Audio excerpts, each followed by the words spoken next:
Onamiz roziyallohu anha shunda dedilar. Rasululloh sallallohu alayhi va sallam bir oqshom xonamga kirdilar va shunda dedilar: "Ey Oysha, bu kecha, ya'ni Qadr kechasida 4 ta amalni qilmasdan uxlamagin." Nima amallar ya Allohning rasuli? Hammamizga tegishli shu narsa. Birinchisi Qur'oni Karimni bir marta xatm qil.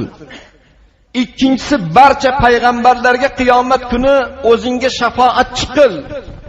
Uchinchisi barcha musulmonlarning roziligini topgin.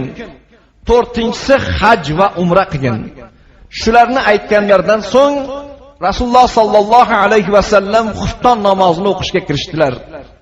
Namoz tugaguncha kutdim. Rasululloh salom berganlardan keyin so'radim: "Ey Allohning rasuli, otam, onam sizga fido bo'lsin. Menga shu 4 ta amalni bajarmay uxlamasligimni aytdingiz.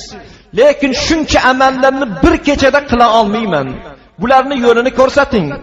Shunda Rasululloh tabassum bilan menga javob berdilar: "Ey Oysha, aytgan amallarim sendan hech qanday kuch talab qilmaydi.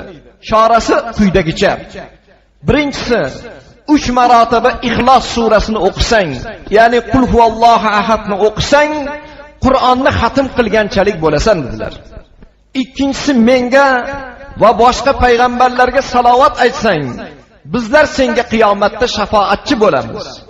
Uchinchisi mo'min birodarlaring uchun Allohdan af tilasang, ularni hammasini rozi qilgan bo'lasan. Namozda aytadigan salovat Allohumma solli ala Muhammad va ala ali Muhammadni yetishlik, jami o'tganlarimiz, atrofimizda yurganlarimizni gunohini Xudodan so'rab, mag'firatini so'raydigan bo'lsak, barcha odamlarning roziligini topgan bo'lar ekanmiz.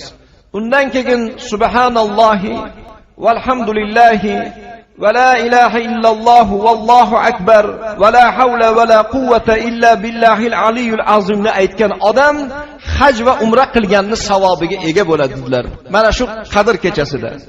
Endi Qadr kechasi o'qiladigan duo. Oysha onamiz roziyallohu anha: "Ey Rasululloh, Qadr kechasi Ramazonni oyini qaysi kuni ekanligini bilsam, qanday duo qilishim kerak?" dedilar. Shunda Rasululloh shu duoni aytdilarki: "Allohumma innaka afuvun karim, tuhibbul affa, fa'fu anni." Allohim, albatta sen afu etguvchisan, kechirguvchisan. Meni ham gunohlarimni o'zing afu etgin degan duoni o'qigin dedilar. Ya'ni Alloh, sen o'zing kechirguvchisan, afu etguvchisan. Meni ham, atrofimdagi odamlarni ham gunohlarini o'zing kechirgin deb duo qilishlik Qadr kechasidagi eng afzal duolardan bittasi ekan. Endi Qadr kechasi o'qiladigan namoz bor, 4 rakatli namoz. Bu namoz qanaqa qilib o'qiladi? Qadr kechasi 4 rakat namoz o'qiladi. Birinchi rakatda Fotiha surasidan keyin 3 marotaba Qadr surasi, Inna anzalnahu fi laylatil qadri. Ikkinchi rakatda Fotiha surasidan keyin 3 marotaba Ixlos surasi o'qiladi. 4-chi rakatlar ham xuddi shu tarzda. 3-chi rakatda ham sura Fotihadan keyin 3 marotaba Inna anzalna Qadr surasi, 4-chi rakatda ham Fotiha surasidan keyin 3 marotaba Ixlos surasi o'qiladi. Namozdan so'ng bir marta takbir tashriq, Allohu akbar, Allohu akbar, la ilaha illalloh vallohu akbar, Allohu akbar va lillahil hamd. Mana shularni aytganimizdan keyin va 100 marotaba Qadr surasini o'qishlik. 100 marotaba Qadr surasi o'qilgandan keyin, hali aytganimizdan keyin 100 marotaba Alam nashrah surasi, Alam nashrah laka sadrak va wada'na anka vidrak alladhi anqada dhahrak wa rafa'na laka zikrak fa inna ma'al usri yusran inna ma'al usri yusra fa idha faragta fansab va ila robbika farg'ab. Mana shu narsa duolar o'qiladi va o'qiladigan 100 marta Qadr duosi bor. Allohumma innaka afuvun karim, tuhibbul affa fa'fu anni. Ya'ni Alloh o'zing kechirguvchisan, kechirishni yaxshi ko'rasan.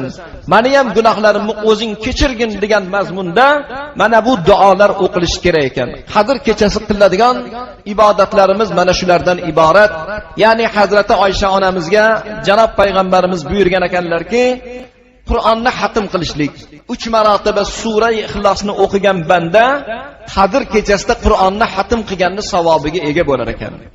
Haj va umra, ya'ni muhtaram birodarlar, o'sha salovatlar etilsa, odamlarga mag'firat talab qilib, gunohini Xudodan so'rasak rozi qilganligimiz, payg'ambarlarga salovat etsak, ularni qiyomatda o'zimizga shafoatchi bo'lishiga sabab bo'lishligimiz va duoda Parvardigor o'zing kechirguvchisan, kechirishni yaxshi ko'rasan. Bizdek gunohkor, ma'siyatga botgan bandalaringni xatosini o'zing kechirgin deb duo qilib, Allohga iltijo qilgan banda borki, uni ibodatlari Allohning dargohida qabul bo'lar ekan. Mana shular Alloh qodir qilguncha o'zi bildirguncha